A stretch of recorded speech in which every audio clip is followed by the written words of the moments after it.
رمضان شریف وہ برکت والا مہینہ ہے جس کے آنے سے قبل خود رسول کریم علیہ السلام نے خطبہ ارشاد فرمایا ہے۔ بخاری میں، مسلم میں، مشکات میں حضرت سلمان فارسی رضی اللہ تعالیٰ عنہ کی روایت موجود ہے۔ فرماتے ہیں نبی کریم علیہ السلام نے شعبان کے آخری دن اور رمضان سے ایک دن قبل ہمیں باقاعدہ خطبہ دیا، باقاعدہ، اور کریم محبوب علیہ السلام نے ہمیں رمضان المبارک کے فضائل سنائے۔ اگر ہم صرف اسی بات کو پیش نظر رکھیں نا کہ رمضان وہ مقدس مہینہ ہے جس کے آنے سے قبل محبوب خطبہ استقبالیہ ارشاد فرماتے ہیں، حضور فضائل بیان کرتے ہیں، ذہن سازی کرتے ہیں، لوگوں کو تیار کرتے ہیں کہ رمضان شریف آ رہا ہے، اور اللہ کے حبیب علیہ السلام نے اس خطبے میں ارشاد فرمایا، لوگوں تم پر ایک برکت والا مہینہ سایہ فگن ہونے والا ہے، اور وہ مہینہ ایسا سعادت والا ہے، ایسا برکت والا ہے کہ فرمایا اس میں تم اگر نفل پڑھو گے تو اللہ فرض کے برابر اجر عطا فرمائے گا، اور اگر تم اس کے اندر فرض ادا کرو گے تو اللہ 70 گنا تمہیں اجر عطا فرمائے گا۔ اب بات کو سمجھیں، رکھتے اتنی ہیں فرضوں کی، لیکن اس کا ثواب بڑھ گیا ہے۔ اوقات وہی ہیں نماز کے، لیکن ان کا ثواب بڑھ گیا ہے۔ اس کے لیے جو ضروریات ہیں، جو شرائط ہیں، جو فرائض ہیں، جو واجبات ہیں، جو سنن ہیں، وہ اتنی ہیں، لیکن اس کا اجر بڑھ گیا ہے۔ کیوں؟ اس لیے کہ رمضان المبارک میں اللہ تعالیٰ اپنے بندوں پر رحمت بہت فرماتا ہے، اللہ کی رضا ہے، اس کا فضل ہے، ذالک فضل اللہ یؤتیہ من یشاء، اور اللہ جسے چاہے اپنا فضل عطا کرے۔ محض اللہ کا فضل ہے کہ اس نے نوافل کا ثواب فرائض کے مطابق برابر کر دیا اور فرائض 70 گنا بڑھا دیا۔ اب سمجھنے کی بات ہے، سمجھنے کی، کہ کسی شخص کو کسی چیز پر زیادہ نفع مل رہا ہو تو وہ توجہ کرتا ہے، وہ پھر باقی کاموں پر وقت نہیں لگاتا۔ وہ کہتا ہے چونکہ مجھے اب اس کام میں زیادہ، آپ 3 4 5 بزنس کرتے ہو تو جو بزنس آپ کو زیادہ نفع دے رہا ہو، جو زیادہ منافع بخش ہو، آپ اس کو زیادہ وقت دیتے ہیں، اور جس میں ذرا کم آمدن ہو آپ کہتے ہیں یار یہ ثانوی حیثیت کا کام ہے۔ اس کو کیا کرتے ہیں لوگ دوسرے یا تیسرے درجے پہ رکھتے ہیں، نفع بخش کام نہیں چھوڑتے، خود جا کے اس کاروبار پہ بیٹھتے ہیں جس کا نفع زیادہ ہو۔ اللہ کے حبیب صلی اللہ تعالی علیہ وسلم نے اپنی زبانیں فیض ترجمان سے خود رمضان کے فضائل بیان کی اور بتایا کہ یہ تمہارے لیے نفع بخش اور سعادت افروز لمحات ہیں، اور عبادت پر ثواب بڑھ رہا ہے۔ کرنا کیا ہے کہ باقی کاموں کو ثانوی حیثیت دینی ہے اور رمضان کی برکات کو ذرا پہلے درجے پہ رکھنا۔ ہمارے ہاں یہ ہوتا ہے کہ سارے کام ہی رمضان میں ہوتے ہیں، کپڑے بھی رمضان میں خریدنے، درزی کے پاس بھی رمضان میں جانا ہے، جوتے خریدنے بھی رمضانوں میں جانا ہے۔ صحابہ کرام علیہم رضوان اللہ کے حبیب علیہ السلام کی مزاج کو بخوبی جانتے تھے۔ حضور کا باقاعدہ خطبہ دینا رمضان کی فضیلت ہے، اور باقاعدہ اللہ کے محبوب علیہ السلام کا صحابہ کی توجہ مبذول کرانا، تو وہ سمجھ گئے۔ اب احوال میں لکھا ہے صحابہ کے کہ وہ کیا کرتے، اپنے سارے کام شعبان میں ختم کر لیتے، لین دین کا حساب بھی شعبان میں کر لیتے، اور جب رمضان آتا تو پھر وہ سارا وقت عبادت کو دیتے، پھر وہ سارے اوقات مرتب کرتے کہ وہ اپنا وقت اللہ تعالیٰ کی یاد میں گزاریں گے، نوافل میں گزاریں گے، عبادات میں گزاریں گے، اعتکاف میں گزاریں گے۔ کرنے کا کام یہ ہے کہ ہم ذہنی طور پر تیار ہوں، ہمارا مزاج بنے۔ توجہ ہے آپ کی میری بات پر؟ آپ زیادہ غور فرمائیے کیا عرض کر رہا ہوں۔ فرمایا کہ وہ اپنے سارے کاموں کو پہلے سمیٹ لیتے، اور رمضان میں ان کی پوری توجہات، اللہ کرے آپ کی بھی توجہ ساری میری بات پہ ہو جائے، آمین تو کہہ دے۔ ایسا نہ ہو جب تک آپ انتظام مکمل کریں تب تک ہم چھٹی لے لیں آپ سے۔ اللہ تعالیٰ آپ کو برکات عطا فرمائے۔ آپ زیادہ غور کریں، ماشاءاللہ انتظام اچھا ہے آپ کا، اور آپ زیادہ پریشان نہ ہو. میں چھوٹا آدمی ہوں، شروع میں کہہ چکا ہوں، آپ سے اللہ رسول کی بات کرنے آیا ہوں. آپ زیادہ توجہ سے سنیں گے، طبیعت عمل کی طرف مائل ہوگی تو میرے لیے ذخیرہ آخرت بنے گا. تو آپ غور کریں بات پر، چھوڑ دیں باقی چیزوں. اللہ تعالیٰ آپ کو برکات عطا فرمائے. آمین تو کہہ دے. ہماری طرف دیکھیں پھر ادھر دیکھ رہے ہیں، کمال ہو گئی. اللہ تعالیٰ آپ کو جزائے خیر عطا فرمائے، برکت. جو استاد ٹائپ لوگ ہوتے ہیں نا، پڑھنے پڑھانے والے، وہ کہتے ہیں بچے کو میری طرف دیکھ، چاہے علی بات آسا بھی پڑھا رہا ہوں نا تو پورا دیکھے گا تو سبق کا مزہ آئے گا. اللہ تعالیٰ آپ کو برکات عطا فرمائے، جزائے خیر. اور ویسے بھی ہماری محفل میں ایک آدھ آدمی ہوتا ہے جس نے مجمع میں بھی لازمی بیٹھنا ہوتا ہے اور سارے انتظام بھی کرنے ہوتے ہیں. بھئی آپ کو بندوبست کرنا ہے تو آپ ادھر تشریف لے جائیں جہاں بندوبست ہو رہا ہے. اب یہاں بھی تشریف فرمائیں، وہاں بھی تشریف فرمائیں، تو روحانیت سے ہی کام چلائیں، یہی زیادہ بہتر ہے. اللہ تعالیٰ آپ کو بہت سی برکتیں عطا کرے، سلامتی عطا فرمائے. اللہ تعالیٰ اس محفل کی سب برکات ہمیں نصیب کرے. تھوڑی تقریر کرنے والا آدمی ہوں تو چاہتا ہوں کہ سارا کام محفل کو درست کرنے میں ہی نہ لگ جائے، کچھ بات بھی ہو جائے. تو اگلی بات یہ ہے کہ رمضان میں کرنا کیا ہے، عبادات کون کون سی ہم نے زیادہ کرنی ہے. سب سے پہلے تو یہ سمجھ لیں کہ روزہ دار کا سارا وقت ہی عبادت میں ہے. اسے کہا گیا ہے کہ روزہ تیرے لیے ڈھال ہے. روزہ رکھنا بھی ہے، رکھنے کے بھی فضائل ہیں. محبوب فرماتے ہیں اللہ تعالیٰ اور اس کے فرشتے سحری کھانے والوں پر رحمتوں کا نزول فرماتے ہیں.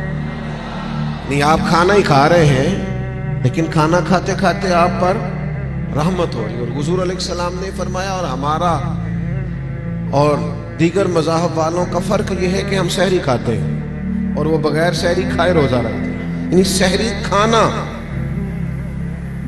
اس کو اللہ کے محبوب علیہ السلام نے کتنا درجہ عطا فرمایا. اب آپ نے روزہ رکھ لیا، روزہ ڈھال ہے، اس کو رکھنا بھی ہے اور اس کی حفاظت بھی کرنی. تھوڑا سا اپنے آپ کو رمضان المبارک میں بدلنا ہے، روٹین کا کام نہیں کرنا. آپ نے روزہ رکھا ہے، اب آپ کو اس روزے کا محافظ بننا ہے. اس کے لیے کیا کریں گے؟ اپنے آپ پر ذرا پابندی لگائیں گے. حضور علیہ السلام کی خدمت میں کچھ خواتین حاضر ہوئی تھی کہ ہم روزے دار ہیں، تو فرمایا تم نے تو غیبت کی ہے، مردہ بھائی کا گوشت کھایا ہے، کہاں رہا تمہارا روزہ؟ جب تک کوئی جھگڑا نہ کرے، جب تک کوئی غیبت نہ کرے، اتنی دیر تک تو اس کا روزہ ڈھال ہے. لیکن اگر کوئی یہ کام کرتا ہے تو اس کا لازمی نتیجہ یہ نکلتا ہے کہ وہ اپنے روزے کی برکات کو ضائع کرتا ہے. روزے کے محافظ بنے. اگر کوئی شخص ایسی بات بھی کرتا ہے تو اسے کہیں بھئی میں روزہ دار ہوں، اس روزے کے محافظ بنے. پھر رمضان المبارک کے اندر قرآن مجید کے ساتھ رمضان کا بڑا گہرا رشتہ ہے. جو آیہ کریمہ میں نے تلاوت کی، جو حصہ میں نے پڑھا، اس میں بھی فرمایا اللہ تعالیٰ نے شہر رمضان الذی انزل فیہ القرآن، یہ رمضان کا وہ مہینہ ہے جس میں ہم نے قرآن مجید کو نازل فرمایا ہے. ہمارا نا قرآن مجید کے ساتھ رشتہ آخر کس طرح کا ہونا چاہیے؟ اللہ کا فضل ہے، رمضان کے اندر آپ کو بہت حفاظ ملے. اب ایسا نہیں ہے کسی جگہ کہ کوئی شخص یہ کہے کہ ہمیں قرآن مجید سننا تھا تراویح میں لیکن ہمیں حافظ نہیں ملا. یہ ہو سکتا ہے کسی حافظ کو مسجد نہ ملے، یہ ممکن ہے سنانے کا موقع نہ ملے، لیکن اللہ کا یہ احسان ہے کہ ایسا کوئی شخص نہیں. حفاظ بڑے ہیں، قراء بڑے بڑے اعلیٰ ہیں، قرآن مجید کے عالم، ترجمہ کرنے والے، تفسیر بیان کرنے والے، سمجھانے والے بڑی تعداد رکھتے ہیں. لیکن ہمیں ضرورت کن لوگوں کی ہے؟ ہمیں ضرورت ہے قرآن مجید کے عشاق کی، جو عشق کرے قرآن مجید سے. رکے بھیجتے ہو نا نعت خوانوں کو، بہت اچھی بات، فلاں نعت سنائیں، بہت اعلیٰ بات. ایک آدھ رکا کبھی بھیجا کرو نا، آج بڑا دل کر رہا ہے سورہ رحمان سنائیں. ایک آدھ رکا روانہ کرو نا اسٹیج کی جانب. کبھی جب قاری صاحب تلاوت کر رہے ہوں تو انہیں کہا بہت دل کر رہا ہے آج آپ نا ہمارے سامنے سورۃ الحجرات کی تلاوت کریں. یہ رکے بھی تو ہونے چاہیے نا. نبی کریم علیہ السلام کی خدمت میں عرض کیا گیا یا رسول اللہ یہ فلاں شخص ہے نماز میں سورہ اخلاص بہت کثرت سے پڑھتے ہیں. تو محبوب نے بلا کے پیچھا آپ کو اور صورتیں نہیں آتی؟ نے کہا حضور آتی ہیں، پر سورہ اخلاص میں اللہ کی شانوں کا بیان ہے، مجھے پیاری بڑی لگتی. تو کریم نے فرمایا تم اس سے محبت کرتے ہو، امید ہے جنت میں بھی تمہیں ساتھ لے جائے گا۔ کسی ایک سورت سے بھی تو پیار کرے نا بھائی۔ وہ جو سورہ ملک پڑھتے تھے اور پھر قبر سے بھی ان کے سورہ ملک پڑھنے کی آواز ہی آ رہی، تو یہ والا پیار بھی تو کرے نا آپ قرآن مجید کے ساتھ، دلچسپیاں ہو، ذوق۔ امام شافعی رحمۃ اللہ علیہ فرماتے ہیں کسی شخص نے پورا قرآن مجید نہ بھی سمجھا ہو، اگر وہ صرف سورہ عصر کو سمجھ لے، انتہائی جامع، انتہائی مختصر، اور دین کا پورا مفہوم سورہ عصر میں بیان ہوا، اگر وہ صرف سورہ عصر سمجھ لے تو اس نے دین کے سارے مفہوم کو سمجھ لیا۔ اور صحابہ کا اتنا مضبوط مزاج تھا ان باتوں پر کہ جب وہ کسی سے ملاقات کرتے، السلام علیکم ہوتی، تو اتنی دیر تک جدا نہیں ہوتے تھے جب تک سورہ عصر کی تلاوت نہیں کر لیتے تھے۔ ہمیں قرآن مجید سے عشق کرنا چاہیے۔ کہہ رہے ہوتے ہیں ہمارے نقیب صاحب بھی اور نعت خان صاحب بھی، سارا قرآن مجید ہی حضور کی تعریف ہے، سارا قرآن پاک کی نبی کریم کی نعت ہے۔ تو بھائی اگر سارا قرآن مجید حضور کی نعت ہے تو چند آیات پڑھ دیں آپ، پھر مہربانی کریں، پھر آپ سنا دیں، سنا پھر بھی آپ اشعار ہی رہے ہیں، اور وہ بھی ایسے لوگوں کے جن کا پتہ ہی نہیں ہے کہ ان کو شعر کہنا بھی آتا ہے کہ نہیں۔ قرآن مجید سے دلچسپی پیدا کریں۔ حضرت ابو موسیٰ اشعری رضی اللہ تعالیٰ عنہ خوبصورت قرآن مجید پڑھتے تھے، حضرت عمر انہیں بلا کے فرمایا کرتے تھے ابو موسیٰ ذرا مجھے میرے رب کی یاد تو دلانا، تو وہ اشارہ سمجھ جاتے اور فوراً قرآن مجید کی تلاوت شروع کرتے۔ قرآن پاک سے پیار کریں، یہ رمضان کا قرآن سے خاص رشتہ ہے۔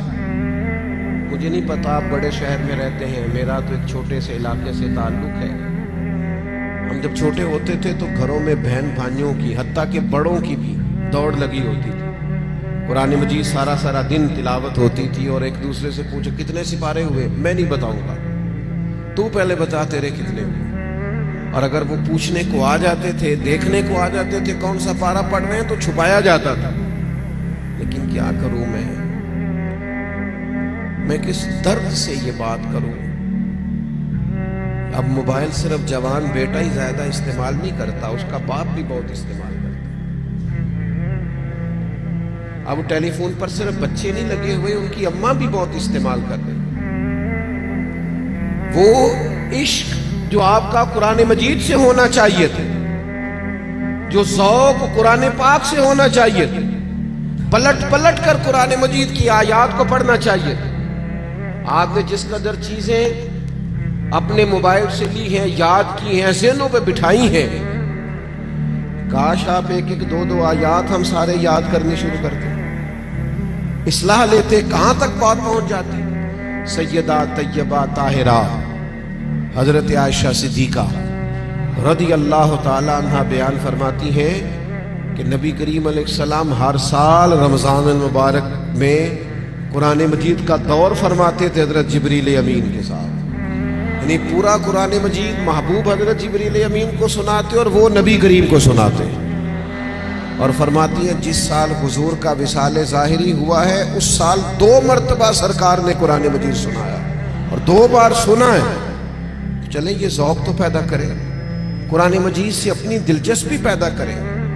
2 سپارے تو قرآن مجید کے روز ہمیں پڑھنے چاہیے۔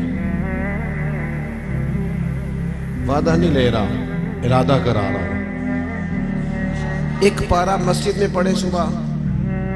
میری اپیل ہے کہ رمضان شریف میں موبائل کم استعمال کریں۔ آپ کے خبریں سننے سے اور تبصرے سننے سے ملک میں کوئی انقلاب بھی نہیں آئے گا، نہ پہلے آیا ہے۔ تبصرے ہونے سے کچھ نہیں آیا تو کیا نتیجہ ہے؟ کچھ بھی نہیں۔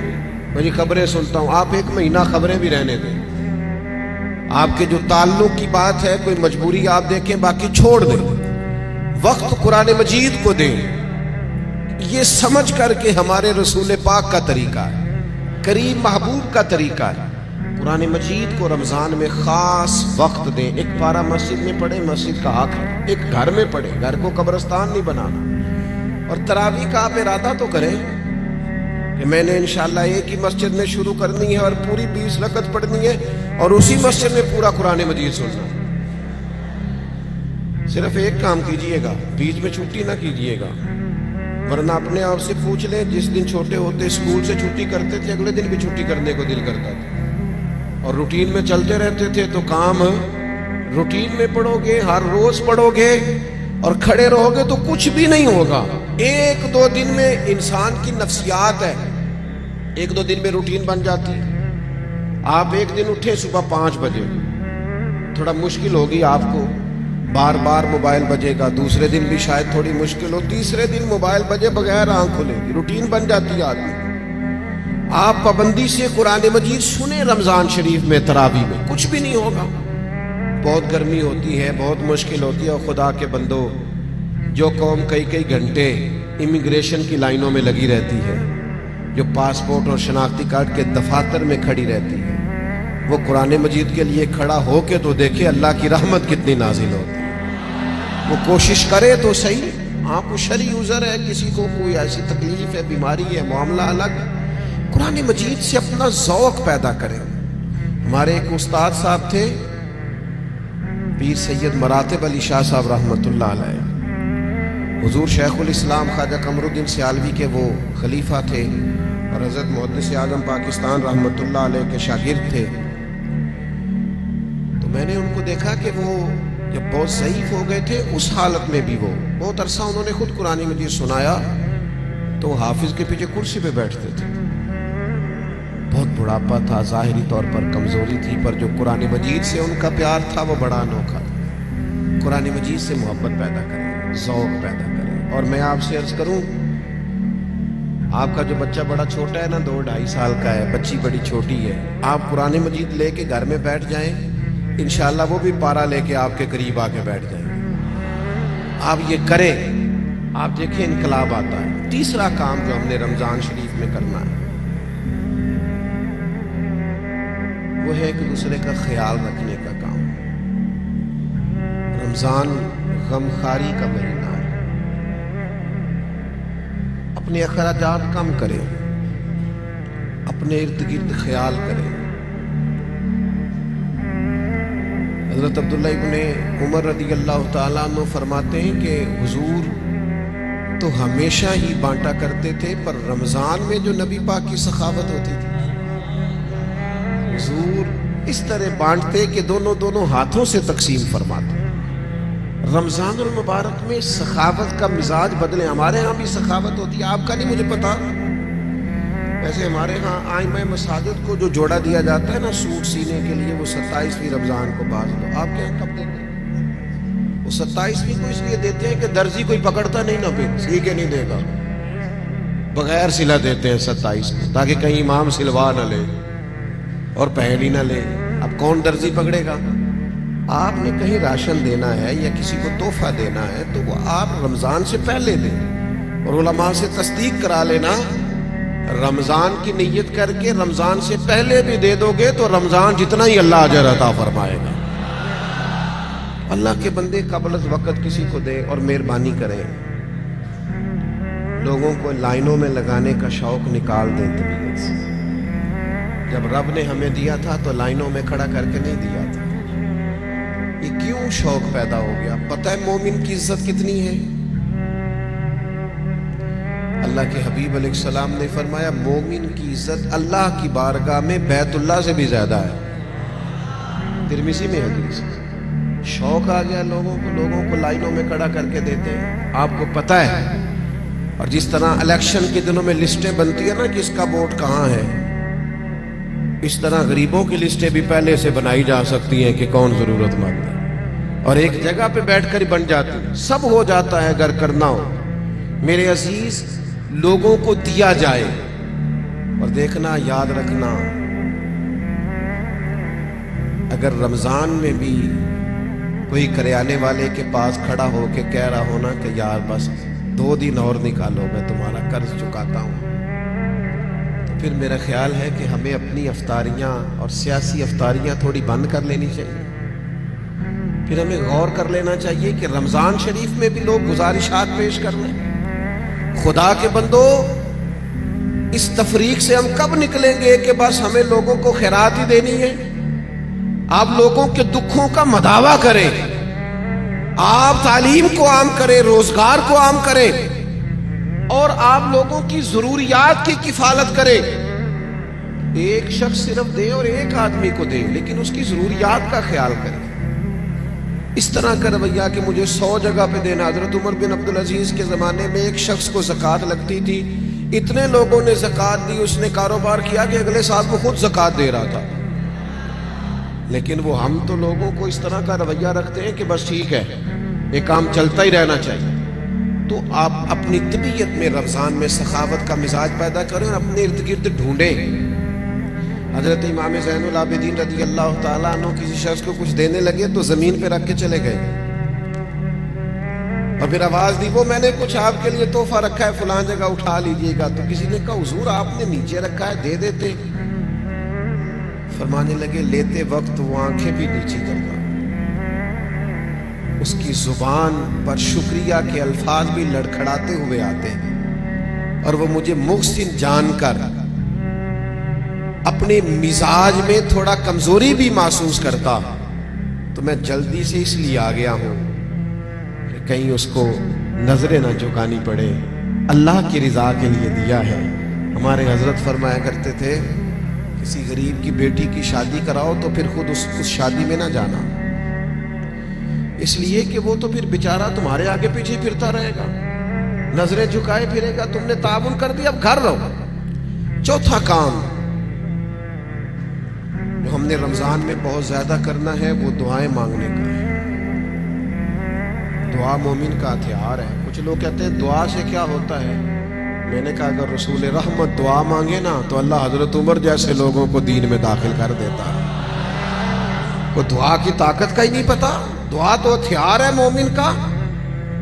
دعا سے انقلاب آ جاتا ہے، کایا پلٹ جاتی ہے. دعا کرو کوئی دعا دینے والا ملے، دعا کرو کوئی پچھلے سحر اٹھ کر دعا دے.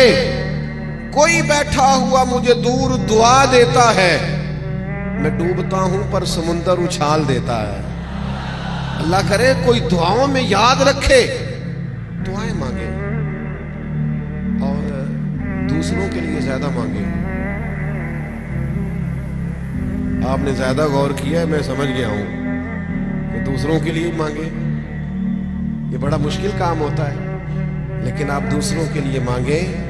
حدیث میں فرمایا جو دعا تم کسی کے لیے مانگتے ہو اللہ پہلے تمہیں عطا فرماتا ہے. آپ مانگیں گے تو وہ تو کرم ہوگا. اپنے لیے بھی مانگیں پر دوسروں کے لیے بھی مانگیں.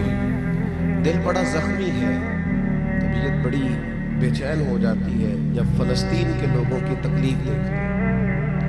ہم نہ خبروں میں تھوڑے دن رہنے والے لوگ ہیں، ہمارا مزاج ہے جو خبر چل گئی اس کے پیچھے ہو لیے. جن علاقوں میں سیلاب آیا تھا وہ سارے لوگ اپنے اپنے گھروں میں سیٹ ہو گئے، کاروبار چل گئے، لیکن خبریں ختم ہو گئی ہیں نا تو ہم بھی چپ کر گئے. فلسطین کی چند دن خبریں ذرا زیادہ تھیں تو ہم بھی ذرا زیادہ بات کر رہے تھے. اب وہ خبریں ختم ہو گئی، جنگ تو ختم نہیں ہوئی، تکلیف تو ختم نہیں ہوئی. خدا کے بندوں جو زخم لگے تھے وہ تو نہیں بھرے. آنسو تو اپنی جگہ پہ ہے، درد تو اپنی جگہ پہ، لیکن ہم خاموش ہیں. ہمارے وہی سٹیٹس ہے، وہی آنا جانا، وہی پھرتیاں ہیں، وہی کھانا پینا ہے. ہمیں کسی سے کیا لگے گا. ماشاء اپنے مسلمان بھائیوں کا درد سمجھو. اپنی تجوریاں بھرتے جانا اور کسی کا خیال ہی نہ کرنا، اس کا معنی یہ ہے کہ دل سخت ہو گیا. اللہ کے پیارے حبیب علیہ السلام سے ایک شخص نے پوچھا تو حضور دل سخت ہو گیا. فرمایا کوئی یتیم ملے نا اس کے سر پہ ہاتھ پھیرا کر اللہ تیرے دل کو نرمی عطا کر دے گا. ان پر دیکھیں. میں بات سمیٹنے لگا ہوں. 5واں کام جو رمضان شریف میں ہم نے کرنا ہے وہ ہے محاسبہ. ہمیں سوچنے کا وقت ملے گا. ہم روزے سے ہو گئے، بیٹھنے کا موقع. ہمارے صوفیہ ایک مراقبہ کراتے ہیں. اب تو خیر ہم جو صوفیہ کی جماعت ہیں ہمیں بھی طرز کا نہیں پتا کہ صوفیہ کا اصل طریقہ کیا ہے. نہ ہمارے ہاں وظائف پڑھنے کا وہ رواج ہے، نہ اکیلے میں بیٹھ کے کچھ دیر مراقبے کی وہ کیفیات ہیں، نہ دعا اور مناجات اور وہ اکیلے کی عبادتیں تنہائی کی. دوسروں سے کٹ کے اللہ کو یاد کرنا، تھوڑی دیر کے لیے کرنا لیکن تنہائی میں۔ ہمارے ہاں جو چیز بھی ہوتی ہے وہ چونکہ زیادہ تر اجتماعی ہوتی ہے، تو اجتماعی چیزیں زیادہ تر فیس بک پہ ہوتی ہیں، تو پھر وہ اس کی وہ کیفیت نہیں رہتی، وہ ذوق نہیں رہتا۔ آپ رمضانوں میں تھوڑا اکیلے بیٹھیں، تھوڑا تنہائی میں وقت گزاریں۔ غار حرا میں تنہا بیٹھنا بھی تو نبی کریم کا طریقہ ہے۔ غار ثور میں 3 دن سب سے کٹ کے اسلام رہبانیت کی نفی کرتا ہے، لیکن کچھ دیر کے لیے خلوت کرنا، اکیلے میں بیٹھنا، تھوڑی دیر اپنے آپ سے گفتگو کرنا، ڈھونڈتا پھرتا ہوا ہے اقبال اپنے آپ کو، آپ ہی گویا مسافر، آپ ہی منزل ہوں میں۔ زمانہ بیت گیا، ہم نے اپنے آپ سے بات ہی نہیں کی۔ اپنے آپ کو بھی تو کٹہرے میں لانا ہے نا، اپنے آپ سے بھی تو کئی سوال پوچھنے والے ہیں نا، اپنے آپ سے بھی تو بات کرنی ہے نا کہ میاں تیرے اوپر اللہ کی نعمتیں کتنی ہیں اور تیری محنت کتنی ہے، حساب دے۔ اللہ کے انعام کتنے ہیں اور جواب میں تیرا شکر کتنا ہے، حساب دے۔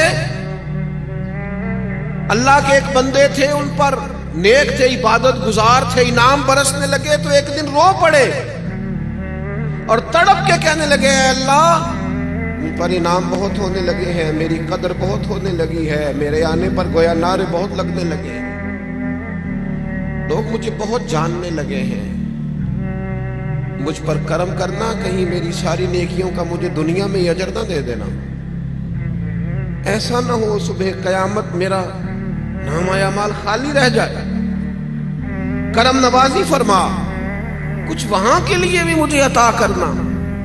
میرے عزیز، رمضان آپ کو موقع دے گا کچھ تنہائی میں بیٹھے، اپنے مالک کے حضور حاضر ہو۔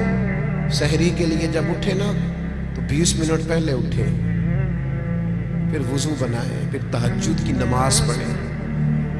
بڑی پسند ہے رسول پاک کو تہجد کی نماز، حضور بڑے ذوق سے اٹھتے۔ آپ اکیلے ہو اپنے گھر میں پڑھیں، اس عبادت کے بعد اللہ کے حضور حاضر ہو، اپنے لیے امت کے لیے کشکول طلب دراز کریں، لیکن اپنا محاسبہ کریں۔ ساری زندگی دوسروں کا حساب کیا ہے۔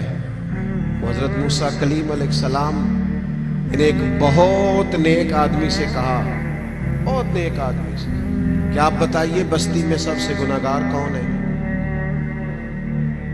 تو اس نیک آدمی نے اپنے گلے میں رسی ڈالی اور حضرت کلیم کے ہاتھ میں تھما کے عرض کرنے لگے، حضور کچھ لوگوں کا مجھے خیال تھا کہ شاید ان میں کچھ غلطیاں ہوں، پر ان کی غلطیوں کا مجھے صرف شک تھا، اپنی غلطیوں کا تو مجھے یقین ہے نا، تو مجھے طے ہے نا میں نے کی، تو میں ہوں سب سے بڑا گناہگار۔ تو آپ فرمانے لگے، پتہ تمہیں درجہ کیوں ملا؟ یہ تمہاری جو عاجزی ہے اسی نے تمہیں درجات عطا کی۔